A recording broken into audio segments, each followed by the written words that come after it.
Hello, I'm Dan Jurgen. Welcome to CERAWeek Conversations presented by IHS Markit.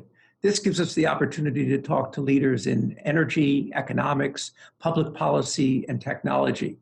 And today we're going to be talking with David Rubenstein, who cuts across all of those sectors.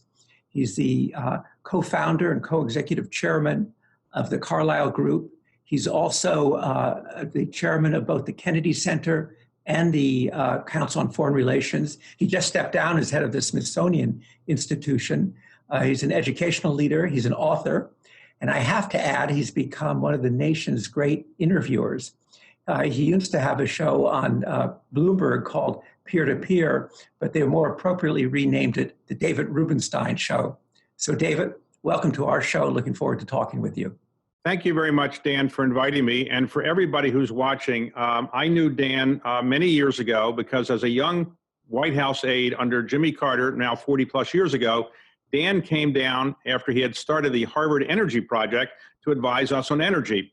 And had we listened to Dan then, I think we'd be in better shape than we turned out to be. But Dan, thank you very much for inviting me.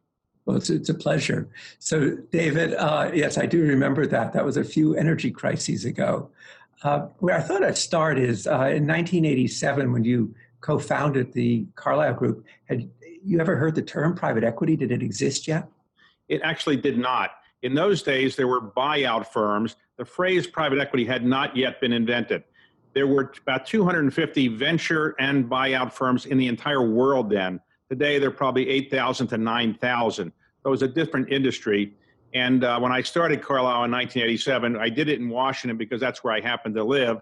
And if I'd gone to New York where the investment bankers would have made fun of me, I didn't think that would work. So I recruited people that actually had finance background, though not buyout background. And we started with $5 million in 1987. And today you have well over $200 billion under management. That's correct. So how would you, in a very simple, just a couple of words, just define private equity? People hear the term, a lot of them don't exactly know what it means. Private equity is a concept under which you are investing theoretically to get a rate of return. In other words, historically, over the previous hundreds of years, people who had companies would buy something and they would add it to the existing company and the company would become bigger. This is a business where you're investing typically for third parties, their money. You're trying to get a certain rate of return that's higher than they could otherwise get, and you're going to exit the investment in 3, 4, 5, or 6 years. So while you want to make the company better and help your economy that you're living in, you are driven principally by the rate of return that you're trying to get, which is different than what happened before private equity was really invented. And private equity is designed to get a very high rate of return. So David, as you say, the number of private equity firms of one kind or another has gone way up, while the number of publicly traded companies has gone way down. What's going on? Well, about 20 years ago, we had about 7,200 publicly traded companies in the United States on the NASDAQ or New York Stock Exchange. Now we have about half that many, about 3,600. Why is that? Well, being public is more expensive than it used to be, a lot of regulatory requirements. Secondly, you have a lot of activist investors who make life more difficult. And third, I think many people recognize you don't need to go public anymore in order to get capital. The theory behind going public was you got capital to grow your firm. But with so many private equity firms out there willing to take minority stakes, not necessarily control stakes, you can get money to grow your company and keep going without having to go public. Well, so David, with the number of companies that Carlyle has, which I think is something over 400, not including the real estate investments, gives you a very broad view. Carlyle is a very global company. What do you see the global economy? How does it look to you? Well, there's no doubt we're in a recession in the United States, and I think more or less in Europe as well. And some parts of the emerging markets are in recession now. I think China is not in a recession, but I do think this is probably caused by a couple of things. The pandemic is the obvious precipitating factor. But in the United States, we haven't had a recession for 11 years. Typically, we have one every 7 years. So we've gone a long time, and the business cycle might have been ready for one, but the pandemic pushed it into recession. I think we're going to be in a recession for quite a while because while technically we'll get out maybe by the third or fourth quarter, because you get out typically if you're just growing more than you did the previous quarter, but we are not likely to get back to where we were before the recession for a couple years. Typically in a recession, it takes about 3 years to go back to where you were at the peak before you went into the recession in terms of the size of the economy. we might take a little bit longer now because this pandemic is so deep and the recession is so deep in terms of unemployment. We now have 30 plus million people unemployed in the United States, whereas before we had about 3.5% unemployment. So it's going to take a while for the economy to come back. And I want to remind everybody that might be listening that when the economy comes back, it's going to be a different economy. The world has changed. It's changed forever. We have people who are not going to go back and get hired again because many of the employers don't think that they need as many people as before. Many employers are nervous about when the recession will really be over, so they're going to hire gingerly back their employees. But also many people are going to be working from home in the future. And many companies realize they can be more efficient by having people work at home. They're not going to need as much office space, perhaps. And I think there was going to be less travel than there was before. So the business that we go back into, the business environment, was going to be much different than the business environment all of us have been used to over the years. Dan, you and I have probably logged more miles than mostly anybody in the United States because you go around the world talking about energy and learning about energy and writing about energy. And I've been doing the same in private equity. In the future, I suspect many of us will be able to do things by Zoom, and we won't need to travel quite as much. Well, I was going to ask you, I mean, as I recollect, you used to travel about 300 days a year. What do you think, you're going to go down to 250 or? Well, I kind of been wondering about that. You know, did I waste a lot of my life by traveling around when I maybe could have figured out a technology way not to do so? But in the end, it's already time spent. I'm happy that I did it. I made a lot of contacts around the world. And maybe once you're reasonably well known, you don't have to travel as much. In the private equity world, I've often said that one of the strange things about it is that technology has not taken over, at least in terms of the fundraising. For example, if I've gotten investments for 11 straight years out of Abu Dhabi or Singapore, when I try for the 12th year, I have to go back and physically meet the same people I've already known for 11 years. They know me. I don't have anything to say in person that I wouldn't say on a screen, but it's the idea of showing up. If you don't really show up, people say, well, you really don't care. Whether that will be necessary to do in the future, I don't know. I'm hopeful that I won't have to travel as much. But on the other hand, I secretly actually like traveling, so I'm not sure which way I come out on this. If you didn't like it, you wouldn't have done 300 days a year, right? I think. But let's go back then to the view that you have of the global economy. We have basically almost zero interest rates. Does that bode trouble down the road in terms of debt levels? And, normally one would worry about zero interest rates. There's a person who used to be the chairman of the Council of Economic Advisors under Richard Nixon. His name was Rubenstein. And he said, if something can't keep going on forever, eventually it won't. Well, you can't have free money forever. It's just at some point, you're going to get bubbles. You're going to get assets at such high inflated values that something is going to go wrong. So at some point, I think we will have to have higher interest rates. But right now, the U.S. government, as well as European governments and other governments around the world, are afraid of the economic consequences of having higher interest rates. So they've been basically artificially keeping it down. I don't know how much longer that can continue. It is a problem, though, down the road, because when the world does come back, we're going to have a lot of debt. For example, in the United States, when we started this country many hundreds of years ago, we actually had debt. We had about $70 million left over from the Revolutionary War. And pretty much every year since then, with a few exceptions, we've had some debt. But it has skyrocketed over the last 10, 15 years. So when I left the White House under Jimmy Carter, the total indebtedness of the United States was under $1 trillion. Today, it's $26 trillion. And so our deficit this year is going to be about $4 trillion deficit out of an $8 trillion budget. So who's going to pay for that? Well, Dan, you have 2 children and I have 3 children, and our children and our grandchildren and our great-grandchildren are going to pay for it. There's no way that we're going to be paying for it because it's going to take a while to be paid off. To be very serious, though, we can afford right now to pay the interest on this debt because the interest is almost zero. But when interest rates go to a normal rate, and when interest rates are 1%, 2%, 3%, or 4%, which is more normal over the current course of history, it's going to be very expensive. So if you have, for example, right now, we're annually borrowing, probably continue in the future, let's say $3 to $4 trillion a year. If the interest rate is almost zero, it's not that expensive. But when that goes to, let's say, 4% interest rate, that's going to be very expensive. It's going to squeeze out other parts of the budget, the defense budget, and particularly the entitlements program. So at some point, the budgets are going to have to be reshifted. The government of the United States has said, and President Trump said when he was running, I'm not going to touch the next Social Security or the entitlements. That's now 60-some% of the budget. So if you don't touch 60% and you don't touch defense, in fact, you increase defense, you have very little money left to deal with, and you got to pay interest as well. So it's going to be a challenge at some point. I'm hopeful that I'm alive to see it, even though I won't be that pleasant to live through it. But I suspect it'll be 5 to 10 years before we really see the economic consequences of all the money we're borrowing. Another aspect, you talked about the amount you traveled, all the colleagues, how we became this very globalized world, interconnected world, even if a lot of it was showing up. What's happening to globalization? In a way, a lot of what Carlyle as a global firm developed in this globalized era, I mean, is it fragmenting? Is it going backwards? The theory of globalization, which I would say came into its strength maybe within the last 10 or 15 years, is that if you have a global economy, it's going to be good for everybody. Products can be made cheaply in China. They can be bought by good, wealthy consumers in the United States. The United States, we borrow a lot of money. The Chinese can recycle money and buy our debt, things like that. And you have a supply chain where the lowest cost provider, wherever that might be in the world, can provide the products, and they're therefore saving on inflation and saving on expenses for people that buy those products. That has worked reasonably well for the elites of the world. The elites of the world, of which I would say you and I are probably two of them at this point, have probably benefited from globalization. We can go anywhere in the world. We can invest anywhere in the world. We can get products anywhere in the world. But if you are in the underclass, those people that are not benefiting from this has been harmful to you. And politically, it's been very difficult for some politicians to defend globalization. I think President Trump was elected in part because there is resentment by people who've lost their jobs in some parts of the United States because of lower cost providers, let's say in Asia. So it's been helpful to some people politically to run against it.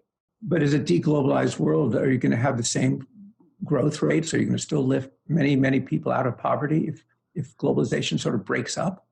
Well, globalization has been helpful. Now, the Chinese have taken about 700 million people out of poverty over the last, let's say, decade or so. And I think to some extent that was helped by globalization. There may have been other factors as well. The Chinese changed the way they operate. There's no doubt that poverty has been reduced by globalization. On the other hand, some parts of the world have not been helped by it. Some parts of the world regard globalization as Americanization, even though, ironically, people in the United States who are often unemployed because of cheaper products made from Asia or elsewhere don't feel globalization's helped them. I think globalization has been overall a plus for the global economy, but it's been a plus for, some percentage of the 7.5 billion people on the face of the earth, not for everybody. We still have about 1 billion people, 1.5 billion living in poverty or the equivalent in this world, so they haven't benefited. Of course, you raised the question of China, and what's much at the heart of this struggle over globalization is the relationship with China. And you've spent a lot of time in China. Last 3 or 4 years, suddenly this emergence of this great strain in this relationship. How do you assess it? Is it something that's just going to get worse? And how risky is it? And how manageable is it? The U.S. China relationship is without doubt the most important bilateral relationship in the world. We're the two biggest economies in the world, and the two biggest, I think, geopolitical powers as well. Now, throughout the course of history, over the last 500 years or even 1,000 years, it's never been the case that the two biggest geopolitical powers and the two biggest economic powers got along swimmingly. They're always competing with each other. Fortunately, in recent times, we have not been competing militarily in a direct sense. There's obviously some cyber warfare going on, but in direct military confrontation, you could argue we really haven't had that more or less since the Vietnam War and the Korean War. To some extent, the Chinese may have been somehow supplying the Vietnamese and the Koreans, and they did provide troops in Korea. And generally, I would say we've avoided military confrontation. I think that will continue. But also, I think the Chinese are now saying, wait a second, we're going to be the biggest economic power in the world. We're the second biggest now, and we want the geopolitical and other benefits associated with it, and we don't want to be seen as under the thumb of the United States. The United States, by contrast, is saying since World War II, we've been the dominant power in the world, and we kind of like being the dominant power in the world, and why all of a sudden are we less significant than we were before? Nobody that has power likes to give it up, and people that feel they should have power want to get it if they think they've earned it. So you have that tension, and I think it's going to go on for quite some time. Well, if you were called back to the White House, this administration, another administration, to help resolve it or solve it, are there certain things you could point to that would help manage this complex relationship? Well, first, I would say that the Chinese should recognize, and American people should recognize, between now and the time of the election, the bashing of China is going to be unbelievable. Because Donald Trump has concluded, it appears, that beating up on China on COVID or other things or Hong Kong is a good thing. And the Democrats have their real concerns about human rights and other things the Chinese have done. So they're going to beat up on China as well. I would discount much of what you hear in the campaign. Then after the election, I would say I would bring together the next president of the United States and the president of China for a serious summit which tried to address some of these issues that exist. But it's going to take a period of time. You don't get into a problem overnight, and you don't get out of it overnight. But the best way to avoid long-term mistrust is continuously talking. And I think we have to continuously have dialogue with the Chinese. That would be helpful. We've been talking now about global politics, global economics. Let's turn to one thing is obviously COVID. Just pause on that for a little more. You're very close friends with Anthony Fauci, who's become probably the most famous doctor in America, and to what's happening with vaccines and so forth. What kind of expectation do you have for where we go with the disease? It clearly has had an effect that is so complicated and so difficult that we've had this pandemic. Many people have died and so forth. I am reasonably optimistic that a virus vaccine will be developed. There are roughly 130 companies today around the world working on vaccines. Many of them are using traditional techniques like the polio vaccine, which is basically dead or inert viruses from live situations where you already had the polio disease or polio vaccine or virus, I should say. But this is a situation where we have to recognize that traditional virus vaccines take roughly 4 to 7 years to develop and perfect. The quickest ever was 4 years for the mump vaccine. The Salk vaccine against polio took 7 years. We don't have 4 or 7 years.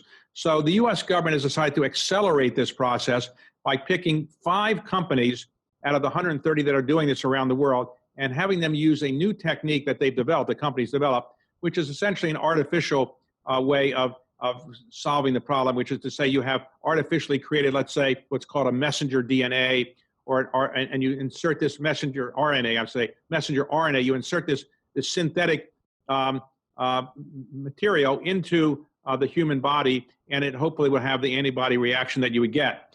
We don't know if it'll work, but the U.S. government has now put so much money into these 5 companies that they are not only developing the vaccine, but they're also producing it. Because when one of those 5 works, if one of the 5 works, we want to have the vaccine available. I suspect by the end of this year, one of those 5 will have produced a vaccine that works, and there will be opportunities for those people to get the vaccine. But it's going to take a lot of time to get it distributed because we have 7.5 billion people on the face of the earth, and so it's going to be hard to get everybody the vaccine.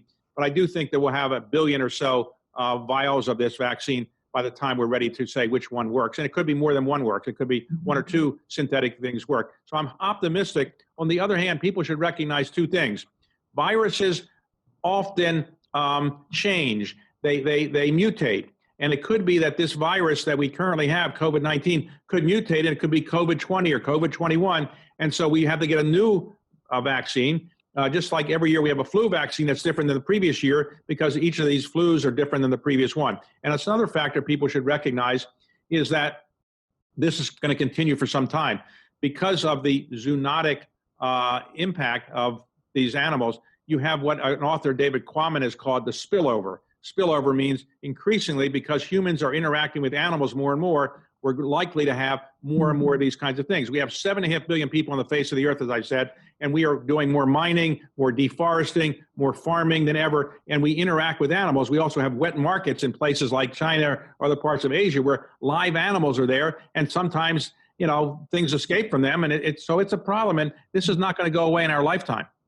Well, David, let me turn now to some of the things that you are doing in other aspects and parts of your life.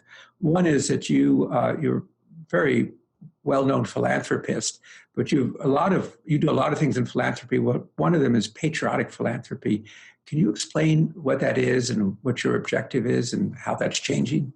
Yes, I was an original signer of the Giving Pledge, and that means I'm committed to giving away at least half my net worth, but I actually try to give away all of it. I've given my children a very good education, but I don't want to burden them with too much money. They may or may not agree with that point of view, but I don't think people that inherit billions of dollars all of a sudden do great things and win Nobel Prizes. So I think a reasonable amount of money is appropriate, and a good education and loving and care for your children is good, but giving them too much money may not be a good thing. So I decided to give away the money, and I give it away to medical research and education and so forth. That's the bulk of my money. But I've been focused on an area that I call patriotic philanthropy, which is to remind people of the history and heritage of our country. And it's true, you could do this of any country, because I don't think people know the history and heritage. And the theory is, if you don't know the history of your country, you might be condemned to relive the mistakes of the past. So I want to remind people of the good and bad. And recently, we've learned that there are some great people who helped our country get off the ground, like Thomas Jefferson, George Washington, but they were slave owners. And how do we assess the slave owning aspect of their lives versus the good things that they did? Get the country off the ground, create the Declaration of Independence. So it's a complicated issue, and we're obviously struggling with that in terms of monuments and memorials right now. But what I've been trying to do is let people know more about the history of this country. And one of the things that makes me nervous is this: if you want to be a citizen in this country and you're born elsewhere, you can be a citizen after 5 years of residence here, and then you take a test. You have to take, there's 100 potential questions. You're given 10 at the actual test. You have to get 6 of them right, 6 out of 10. Things like, who's the first president of the United States? How many branches of government are there? Not that difficult. The same test was given recently to 41,000 Americans who were born in this country. And in 49 out of 50 states, a majority of citizens failed that test. In other words, in the majority of states, other than Vermont, every state, the majority of citizens couldn't pass the basic citizenship test, which shows you that people don't know the history, the civics, how the government works. And then why is this important? Well, the theory behind representative democracy is that you have an informed citizenry that knows what's going on, can vote for intelligent people, and can actually be involved in government. If you don't have an informed citizenry, hopefully you can avoid doing that problem. But if you don't have an informed citizenry, you're likely to have a lesser government. Right. So in a sense, what you're doing with your patriotic philanthropy is really, it's a form of education. That's correct. And my view on this is pretty well known, which is that when you get your college and graduate degrees, that's the beginning of your education, not the end of it. 30% of people who graduate from college in this country never read another book in their life. Never read another book in their life. They're educated. That's bad news. The most valuable muscle you have in your body is the brain. You've got to exercise it. Just like you exercise your biceps, you've got to exercise your brain. The best way to exercise it is reading, or learning a foreign language, or learning a musical instrument, doing something that makes you want to think. And I think reading books is an important thing. It is amazing that in this country, sadly, in the United States, 14% of adults are functionally illiterate. They can't read at all. We have 33 million Americans who can't read at all past the 4th grade level. That's not a good situation. Well, I'm going to come back to books in a minute, but has COVID-19 changed any of the emphasis of your philanthropy? It has in this respect. COVID-19 has had this impact on me. I'm 70 years old. When I was in the White House, when Ronald Reagan was running against us in 1980, I was 31. And I said, Ronald Reagan, he's 70 years old. He's too old to get out of bed in the morning. He must be in a nursing home. How can he run for president? How can he have the energy? Now, of course, I don't think 70 is quite as old. But up until recently, I viewed myself as a, aging baby boomer. Now I'm viewed as a senior citizen because COVID-19 has made my life at risk. And so as I look at what I should do with my life, I'm beginning to think that I could die in a relatively short period of time. I used to think that when you get to be 70, you're probably going to live another 15 years or so, and if you get a medical problem, you can get it fixed, and we can extend life for 15 or 20 years for people my age. But this is something that nobody can solve quickly.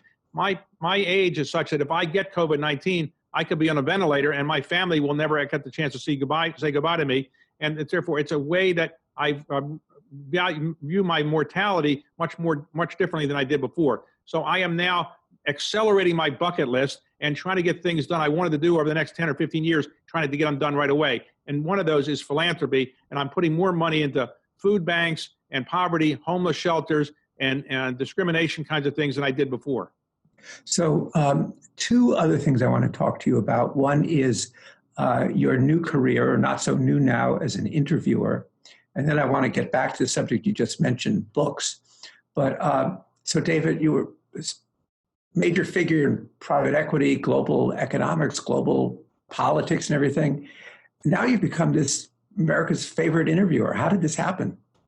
Well, I don't know that I'm America's favorite interviewer, but maybe my children's favorite interviewer. I don't know. And before my mother passed away, I was clearly her favorite interviewer. But what happened was when people I became the president of the Economic Club of Washington, and my job was to get speakers. I realized relatively quickly speakers were boring and people were falling asleep. So I decided I would start interviewing them. Maybe it'd make it a little more lively. And the process worked. And then Bloomberg gave me a TV show and it's been syndicated and so forth.